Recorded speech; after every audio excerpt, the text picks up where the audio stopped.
welcome back to Betty. I'm your host, Cynthia Thompson. And do I have a very informative show for you tonight? It's a subject that most of us don't want to talk about, but it's a part of our life that we all have to face at one time. My guest today is the City of Charlotte's cemeteries manager. And thank you for joining me today, Bill. Thank you. I am so glad you're here because this is something that we all face, death. Not only our parents, our family members, but our very own, and we need to plan for it. Mm-hmm. And you know, I'm so glad you're here because I was not aware that the city operated cemeteries. 7 of them. 7 of them. So, Bill, how did you start doing this? Back in the middle of 2000s, I was approached by a person while I was coaching baseball. And a gentleman come up to me and says, I got a job for you. Would you like to come work for me? And of course, he told me what he did, and I said no. Of course, I think I would say no too. Yeah, so he come back to me about a week later and asked me again if I wanted to, and I said no again because he told me what he did. So about the third time, he says, just come up and take a tour, and it changed my life. It did. So, Bill, when a person needs to do this or have this discussion with their parents, like my parents are older, of course, how do you start that conversation about what plans you want for your resting place? That's probably the most difficult question. It gets difficult taking a family out and basically showing them all the options of cemeteries, depending on what you have. Mausoleum types you can do. But the biggest thing is writing stuff down. A normal person that would come in that we would have to do funerals or cemetery arrangements for somebody that has nothing is probably about a 6-hour tour to take them through. And when a person's grieving like that, it makes it very difficult. That's why I try to get out and tell people, you know, at least if you have it written down in a book, that people know where to go to and where to turn. It makes our job easier, and also it's easier on the family. What are some key things that the person needs to write down? First, one of 2 things is one, cremation or tradition. That's probably the biggest question that is asked, because at that point in time, you, as what we do for a living, you can adjust to where their wishes they want to go. And also, you can guide your way through them by just asking them simple questions on, like, hey, what are some that mom or dad did that'll actually put them in what they actually want. You sort of fit what the family tells you. But it is a difficult time because you'll see glazed eyes, you'll see people that just lost their loved one, and it's a tough day for everybody. It's a tough day. I bet it's really tougher when you have to deal with children. Yes, I have multiple children that I have done, and it is not very easy. Placing a small casket in the ground by yourself puts a sort of an image on your mind that pretty much sticks there forever. But there's little things that I do, don't tell my wife or anything, but I will stop at Walmart or something if it's a baby boy, baby girl, and actually pick them up a small gift, a Hot Wheels or a little doll that I'll put in with the grave. And I usually do that myself. It's all done by hand. So, yeah, it's one of the most difficult things, but the rewarding part about that is I help them. Yes. So, and it's one of the difficult times for that family, and you find out you have lifetime friends. I feel bad for my wife if and whenever I pass, that she has to go through my phone book on my phone because there's a lot of people in there. Yeah, don't tell her. So no, okay. We won't tell her. She'll probably never see this, right? No. So tell me, should a person include what they want to wear, what song they want to hear? Absolutely. All those little decisions that need to be made make it easier on everybody. If they have that written down, I'm doing a seminar on it tomorrow, and in that seminar, people will get what we call a personal planning portfolio.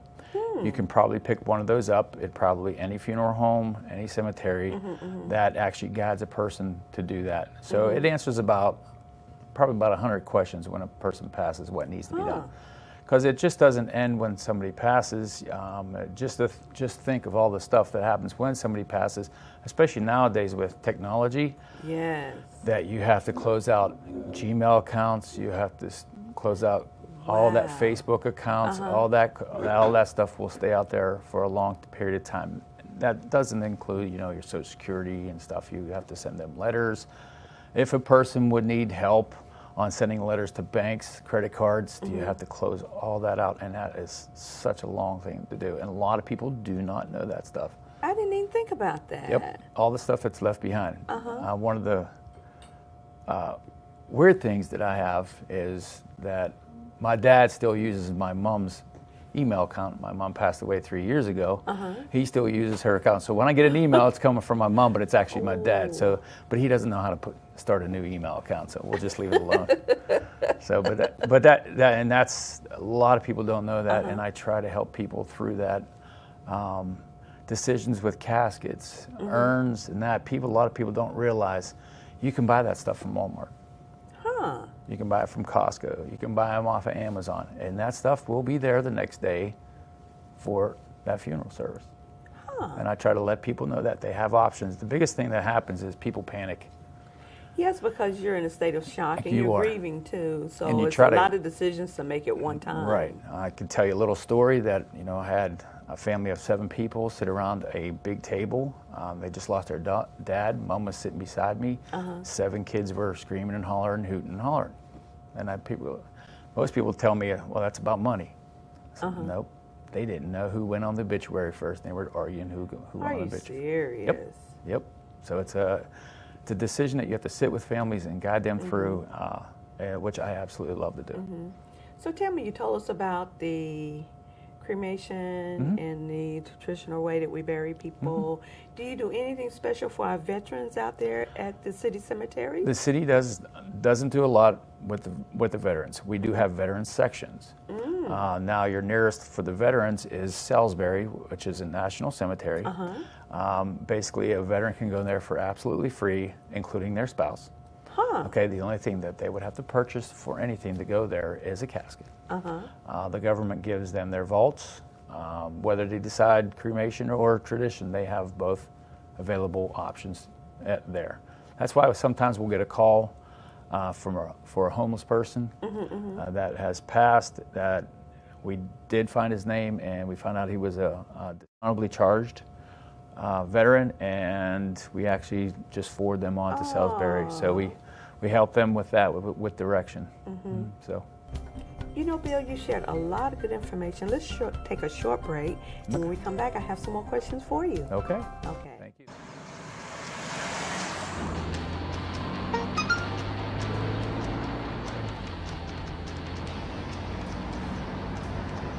The average text takes your eyes off the road for nearly 5 seconds.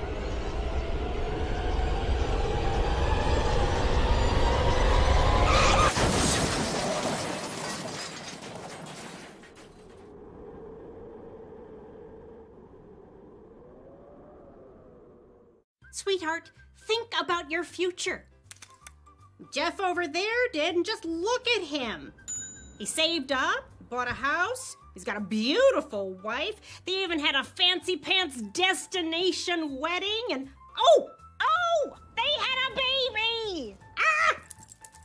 Smart and handsome, ooh la la.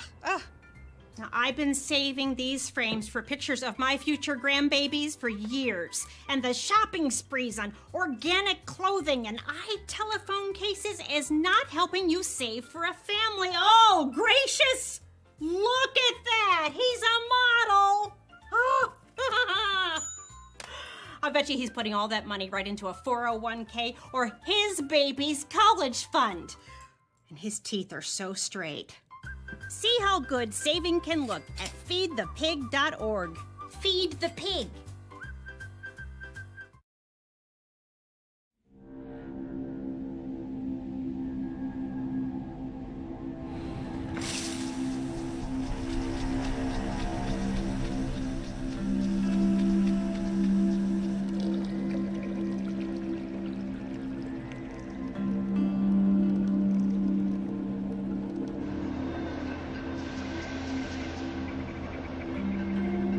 When some people struggle with their mortgage payments, they become frozen, petrified. not knowing what to do, they do nothing.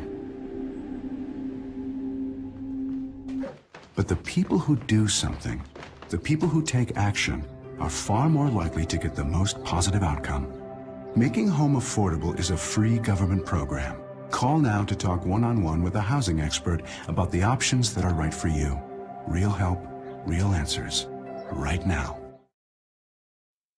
All in together now. We can make it better now. Come on. Moving a little and eating better every day can help make you and your child healthier. Search We Can to find out more. Hi, welcome back to Better. I'm your host, Cynthia Thompson. I'm here with Bill, the cemeteries manager for the city of Charlotte. Now, we talked a little bit about what a family needs to do to prepare for that next step. So tell me, I think you mentioned that the city has 7 cemeteries? 7 cemeteries. Are they located throughout Charlotte or just in one central location? There are 7 different ones in the city limits. Most of them are here on the west side. We do have one on the east side called Evergreen Cemetery. How long have they been in operation here in Charlotte? Long time, probably 1800s. Wow, so you probably have some famous people buried there. A lot of famous people. Oh, really? Like who? Like who do you want to know? I'm about to say is Elvis there, but I'm sure No, he's but not. our most famous person is Randolph Scott. Randolph Scott was a cowboy back he made 100 films from 1928 to about 1968. He was actually before John Wayne and the rest of them, and people come there all the time to get their photo taken with his headstone. Wow. It's a lot of people on their bucket list, I call it. So yes, he's there. We do a lot with a lot of people that actually built Charlotte. You know, the Belks, the Ivies, and all them families that actually built Charlotte are in most of our cemeteries. Wow, I did not know that. It's the hidden 75-acre park, Elmwood, and 9th Street, Pinewood. Those were the 2 main ones that were in town. The small one is a half a block, which is called Settlers. That's the oldest one. That's right behind the Presbyterian Church in town there. I did not know that the Belks were buried there. The Belks are buried in Elmwood, which is on 6th Street. Wow. So tell me, who takes care of the grounds for the city cemeteries? Do you have a crew that does that, or We actually contract those, all the cutting of the grass. Yes, for 180 acres that have to take care of the shrubs and everything else. I have 5 people, and we move pretty quickly all day long. Then we do about 450 to 500 burials a year. That is a lot. Yep. So you're busy. Got to organize. Yep. Sometimes more than others, unfortunately. So do you find that it comes in waves, or you're really busy, then it slows down? Or is it just constant? It's just consistently. It could be a little slow a week. It could be a little bit busy in a week. Just how traditions go, like up north, winter you probably get a little more up north during like January and February. Down here, since the weather's half decent, you pretty much have a pretty much even kill. So if I wanted to be laid to rest there at a city cemetery, what are some things that I would need to do? All you would need to do is call our office, and we'll set you all up, and we'll take you by hand and take you all the way through the process. I did not know that. So you have the coffins there too, if I want to pick one? No, we're not allowed to sell that stuff. No, you don't if sell someone that? dies, you pretty much have to go to a funeral director. Yeah, what it is you have to have a disposition of the body, which is usually signed off by a funeral director. That's on death certificates. Need to be done by the physician and the funeral director. And then we actually end up with, in the secondary part, which I call it, of the thing is taking care of the cemetery stuff, if people decide to do it. A lot of people nowadays are actually getting cremated, scattered, which is you have to check your local, municipalities if you're allowed to scatter. Technically, really? it's somewhat, I did not know that. It's somewhat not legal. Yep. So you have to check your states and municipalities and everything, just to make sure you're allowed to scatter. But like I usually tell people when they ask me, "Is it okay to scatter?" I said, "Technically, yes or no, but how many cremation cops do you know?" I said, "You're okay." Yeah, just don't get caught, Yeah, right? That's right. the secret. That's the. So tell me, you mentioned cremation, which that's something that a lot of people are turning to. Do you think people are turning to this because we're running out of space, we're running out of land in order to bury people? Both of those, and money-wise. It's less expensive to get cremated. than it is to go through the traditional. But people are also choosing cremation because they do feel like it's saving space, saving the environment. They do that, but they will still have a funeral with the casket and everything being laid out in a funeral home, and then just decided to get cremated. So tell me, this is a personal question, you Sure. can answer or not. Which are you going to prefer? Or which have you asked to be done? Direct cremation. I feel like doing my job. I feel like life is precious. Every day, it doesn't matter who you are or what you are. It's about the days you live. And I feel that I want my wife to take my ashes when she's done, relax for a little bit, and then maybe have a party after, and that's it.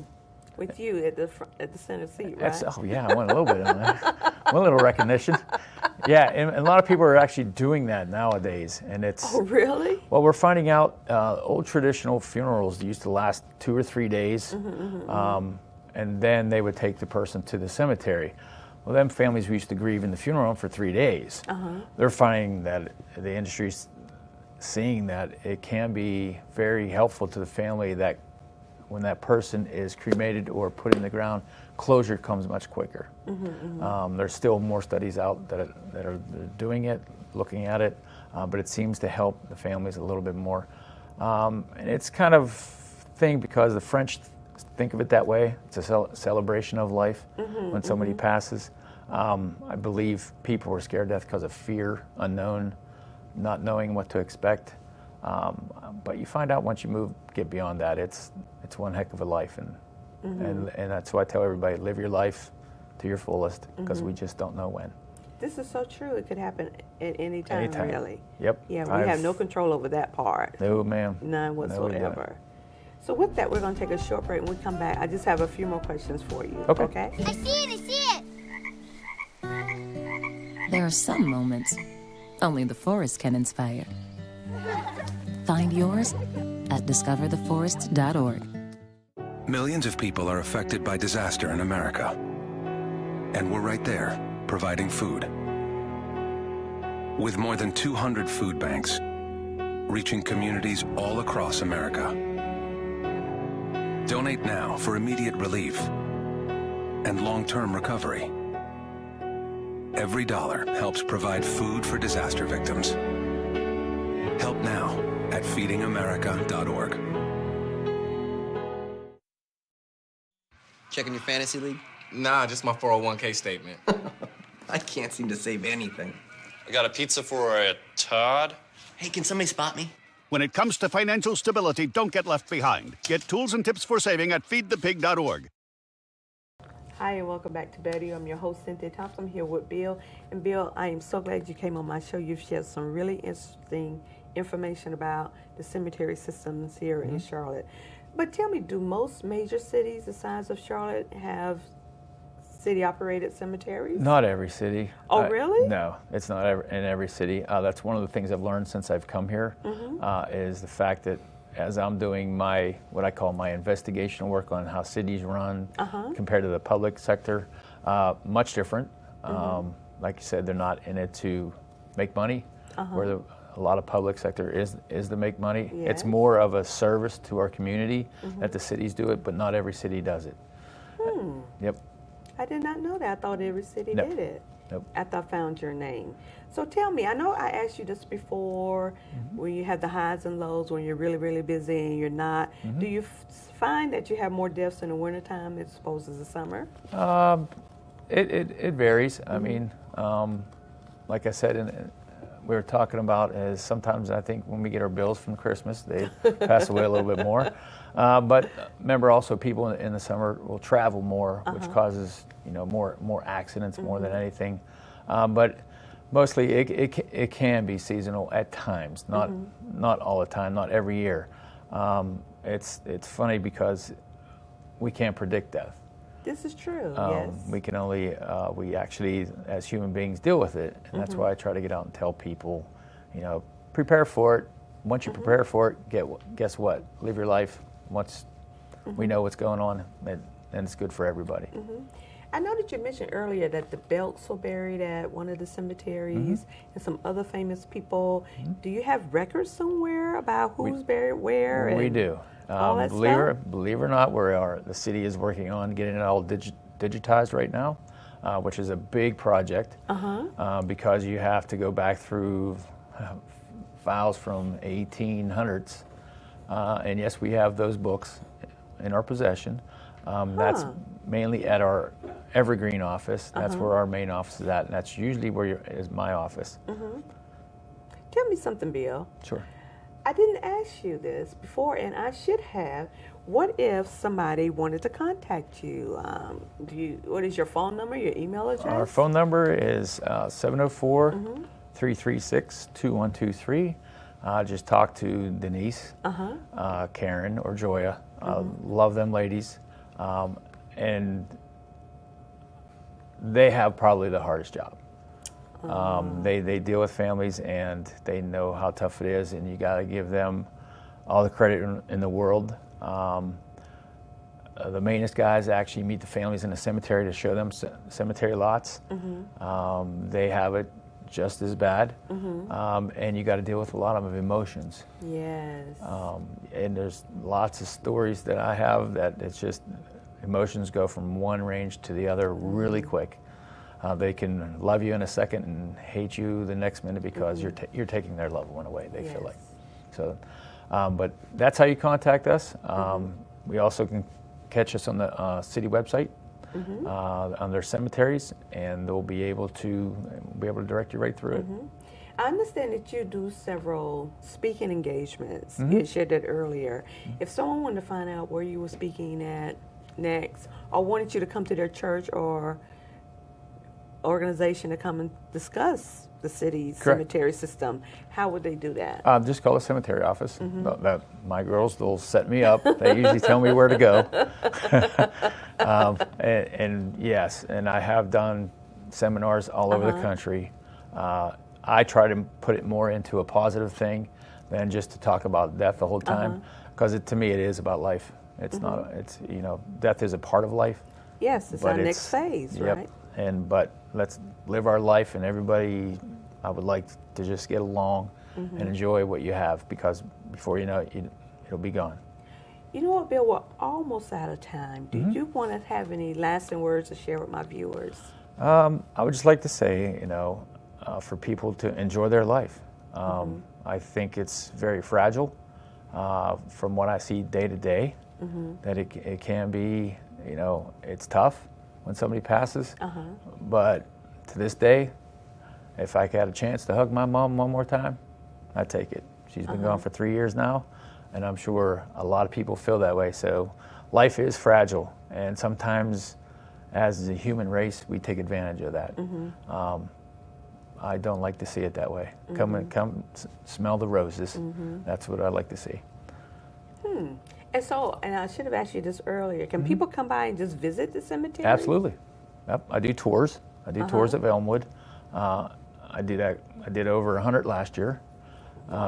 So it gets busy down there for me. It can be from as small as a family one to as big as 50 to 60 people come out. I do a spooky lantern tour every year, which is about the first or second week of October. And last year we had food truck out there, and people come out, I dress up, and we do a little lantern walk around, and I do a little history tour with it. Wow. Yep. So you do have a lot of things you offer us. Yes, a lot of things that the city has embraced. I mean, it's been the last 2 years since I've been here, it's been very educational for everybody. Educational on my part to see how the city runs, to everything else that it's a lot to take in. So everybody's been learning. So. You know what, Bill? You probably don't hear this much, but I want to thank you for what you do for us here in the city of Charlotte. Oh, it's my honor. Because that's a very important important and hard job to have that you have right now. It's my honor. And I'm really glad that you're here to do it for us. I love helping families. Yes, and thank you for coming on my show. Thank you, all right? Cynthia. You have to come back. Oh. Maybe we'll take a tour of one of Absolutely. your cemeteries. Oh, it'll be spooky. I'll let somebody else do that. Okay. And I want to thank each and every one of you for watching my show, A Better You, here on Public Access 21, every Wednesday night at 6 p.m. Thank you so much. Thank you.